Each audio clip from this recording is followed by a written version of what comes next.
Bien, merci beaucoup. Bonjour à tous. C'est un grand plaisir d'être avec vous aujourd'hui. Je ne pouvais que répondre oui à l'invitation de Benjamin Lucas. Benjamin Lucas, c'est un pilier du groupe écologiste et social. Il l'a dit depuis maintenant, on siège ensemble depuis 2022. Et depuis 2022, c'est lui qui a fait rejeter la loi immigration et qui s'est battu pied à pied contre Gérald Darmanin sur ce texte.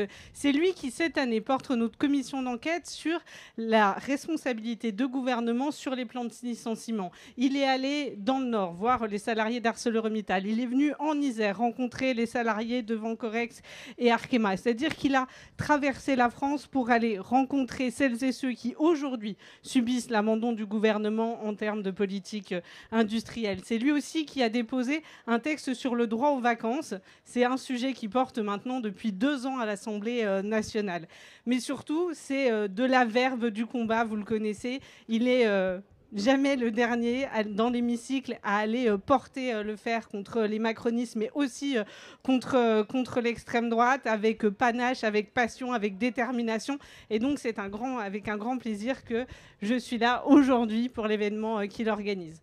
Et puis un plaisir aussi de partager la scène avec Manon Aubry, collègue de la France Insoumise, parce que même si c'est depuis le Parlement européen, on a beaucoup de combats ensemble, le Mercosur, la taxe des ultra-riches.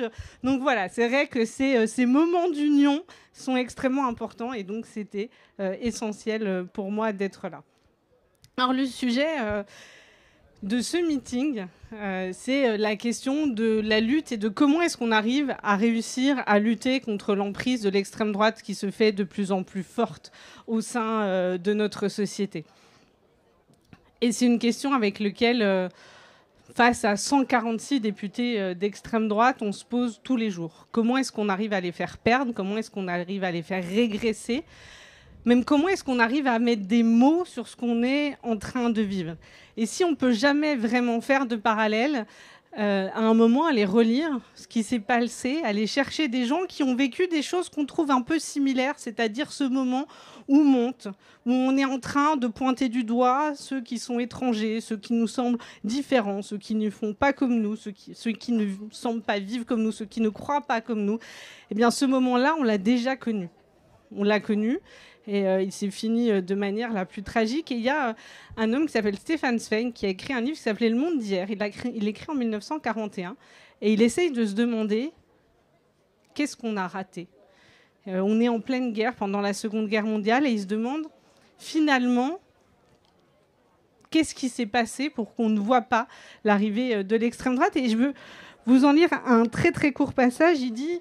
Donc voilà, il est en 1941, il est exilé au Brésil, Stefan Zweig, il est juif, il est né en Autriche, c'est un écrivain, et donc il a passé ces dernières années à fuir le nazisme. Il se suicidera quelques mois après avoir écrit ce livre, il n'aura jamais vu le nazisme défait, et il écrit ça, il dit « Nous avons dû progressivement nous habituer à vivre sans avoir de sol sous nos pieds, sans droit, sans liberté, sans sécurité. » Il nous a fallu longtemps pour que notre propre existence, nous avons abjuré la religion de nos pères, leur foi en une ascension rapide et perpétuelle de l'humanité. C'est le sentiment qu'il avait en 1941, excusez-moi, 1941, et ce sentiment de perte peu à peu, de sécurité, de liberté, moi j'ai l'impression qu'on est déjà en train de le ressentir. Quand aujourd'hui, en France, on a un jeune homme qui s'appelle Aboubacar Cissé, qui a 22 ans, qui est exécuté dans une mosquée parce que musulman, il n'y a plus de sentiment de sécurité. Quand, en France, on a un homme qui, devant les caméras, toute la France l'a vu, tire une balle dans la tête d'un jeune homme qui s'appelle Naël et qu'il est réintégré 1 an plus tard dans la police, non, il n'y a plus de sentiment de sécurité.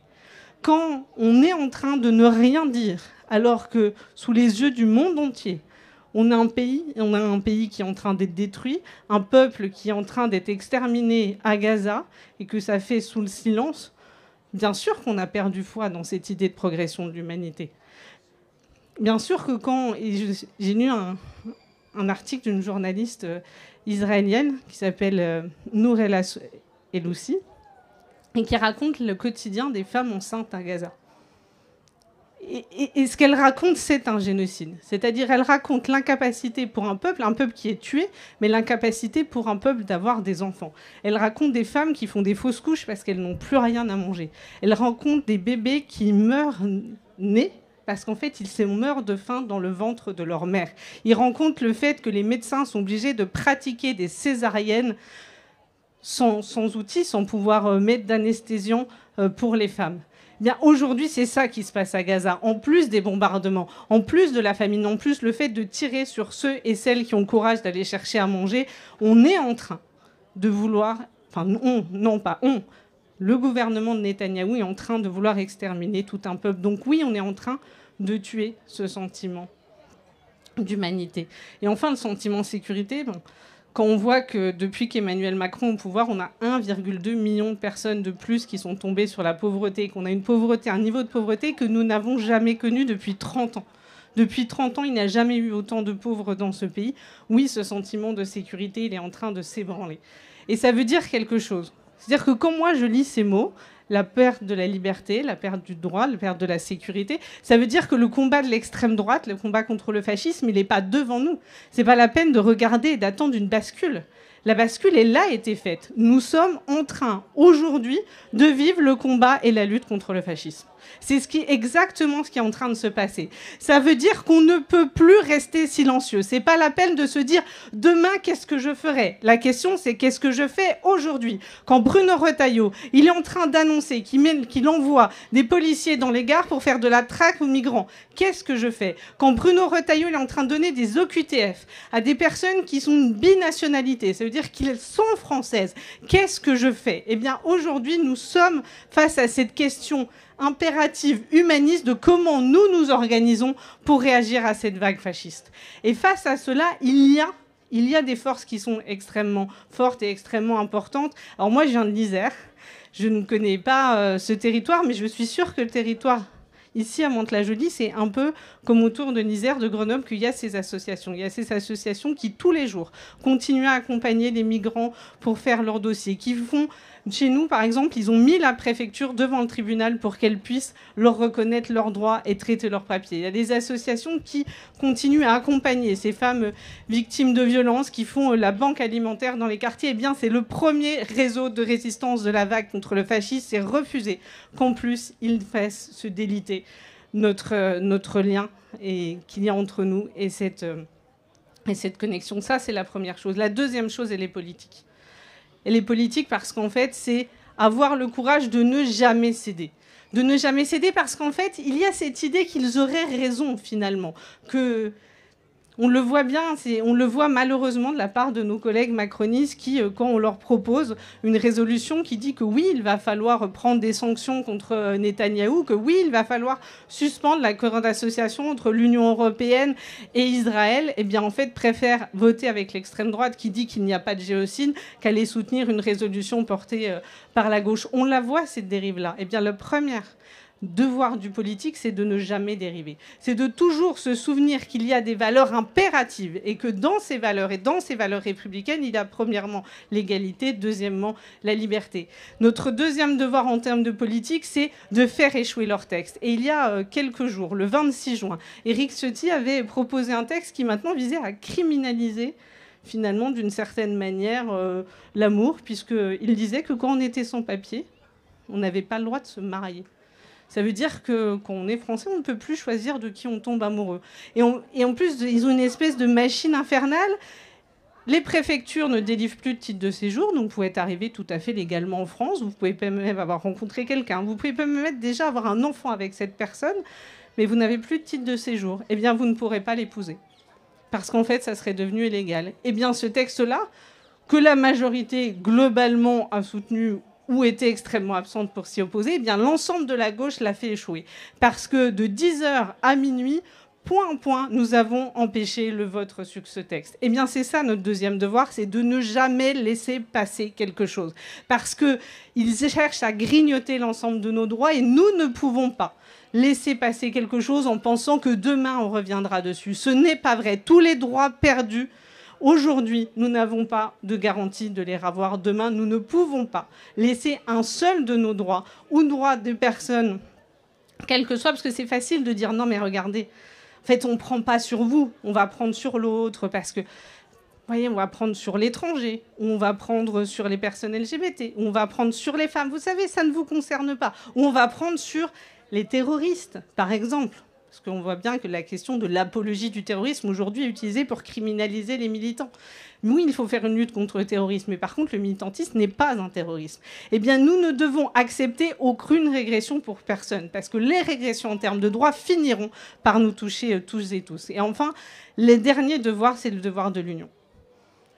Parce qu'on ne peut pas passer son temps à dire qu'on est dans un moment historique, dans un point de bascule, qu'on est entouré, qu'on a aujourd'hui un gouvernement fasciste aux États-Unis, qu'on a de l'autre côté en Russie, qu'on a de l'autre côté Vladimir Poutine en Russie. On ne peut pas dire, regardez la Hongrie tomber à l'extrême droite, vers le danger qui existe en Roumanie, avoir vu la Pologne tomber aussi, et heureusement se relever de l'extrême droite et se dire que chez nous, ça ne nous touchera pas. Eh bien, on ne peut pas penser qu'on est dans un moment aussi grave que celui-ci et avoir des divisions entre nous. Qu'y a-t-il de plus important à un moment que d'empêcher l'extrême droite d'arriver au pouvoir et de contraindre, de faire perdre Emmanuel Macron, qui est son premier marchepied?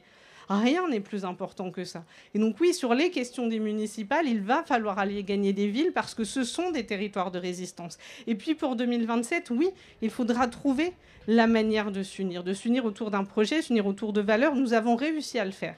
Par deux fois. Par deux fois, nous avons su mettre nos querelles de côté. Nous avons su faire primer l'importance du collectif et l'importance de nos valeurs pour pouvoir justement faire perdre l'extrême droite et faire gagner la gauche. Eh bien, je pense que c'est cet impératif-là, parce qu'en fait, si on pense que la bataille contre l'extrême droite, c'est pas en 2027, mais que c'est aujourd'hui, que c'est maintenant, que l'offensive, elle est déjà en train d'arriver par des milliardaires du type Sterrin qui sont en train de financer des associations ou très proches de certains politiques. J'ai cru comprendre que dans cette ville, malheureusement, votre maire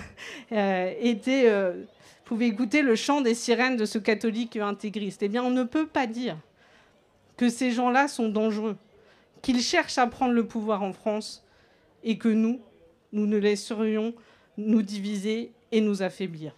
Je pense que ça serait une erreur tragique. Et donc, ce que je veux vous dire avec ce discours qui était peut-être un peu pas aussi enjoué que les temps de musique, c'est que le combat est là, mais qu'ils ont toujours perdu. Ils ont toujours perdu parce que je pense profondément qu'aujourd'hui, l'extrême droite est minoritaire en France.